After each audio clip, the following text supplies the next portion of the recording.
Barrister Salman Safdar साहब, पहले तो बताइएगा 4 अहम तरीन गवाह हैं, 3 का फॉरेन ऑफिस से ताल्लुक है, चौथा आजम खान साहब खुद हैं, उनका भी बयान हमने 164 का बयान पढ़ के सुना दिया।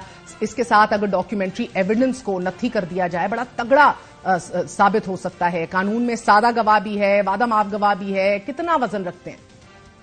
सिंपल गवाह हैं, 164 के गवाह हैं या वादा माफ गवाह हैं, इसमें फर्क होता है। मगर मैं आपको ये बता दूं कि कानून में हमराई मुल्जिम का एतराफी बयान और उसको इंतहाई शक की निगाह से देखा जाता है, उसको हम बड़ा डेंजरस विटनेस कहते हैं, उसको हम अनरिलायबल और अनट्रस्टवर्दी विटनेस कहते हैं कानून में।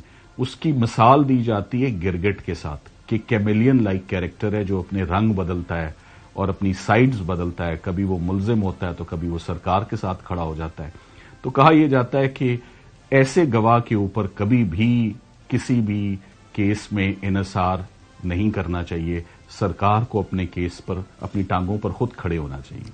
तो सर ये बताइएगा कि असद उमर इस तमाम सिचुएशन से बिल्कुल आउट हैं, असद उमर कैसे ऑफ द हुक हो गए? देखिए, असद उमर साहब वैसे तो अगर आप पूरे केस में देखें तो थोड़ा सा अगर रोल बताया है, रोल तो किसी का भी नहीं बताया, बड़ा जॉइंट कलेक्टिव रोल सारों का बता दिया है।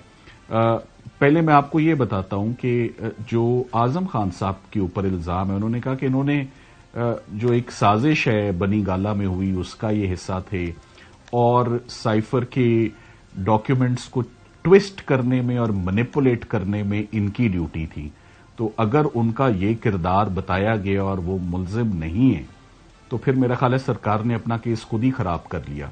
असद उमर साहब की हद तक सिर्फ उनका नाम लिया गया है एफआईआर में, रोल क्या है उनका, what has he done precisely exactly, this is not clear. मगर सर ऐसी सूरत हाल में जिद तहरीक इंसाफ सदर मुमलिकत से डायलॉग फैसिलिटेट करने का भी कह रही है, इदारों के समेत भी और दीगर सियासी जमातों के साथ भी, मगर जिस तेज रफ्तार से केस आगे बढ़ रहा है, गो के फर्द जुर्म अब आगे कर दी गई है, लेकिन ट्रायल शुरू हो और अगर कन्विक्ट हो गए साबिक वजीर आजम तो कितनी लंबी कन्विक्शन देख रहे हैं, क्या सजा देख रहे हैं? मैं उस तरफ जाऊंगा ही नहीं। कन्विक्शन, मैं जब उस सेक्शन को पढ़ता हूं मुझे वो लगता ही नहीं है कि वो सिविलियंस के लिए कानून है, वो है ही आर्म्ड फोर्सेस के लिए।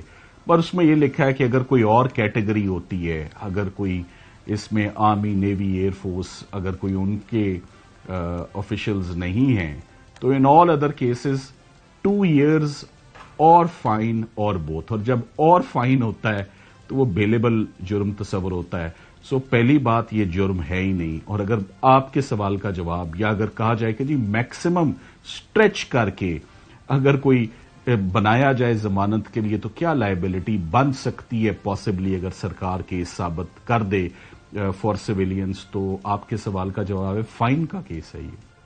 बहुत बहुत शुक्रिया, आपने गुफ्तगू सुनी।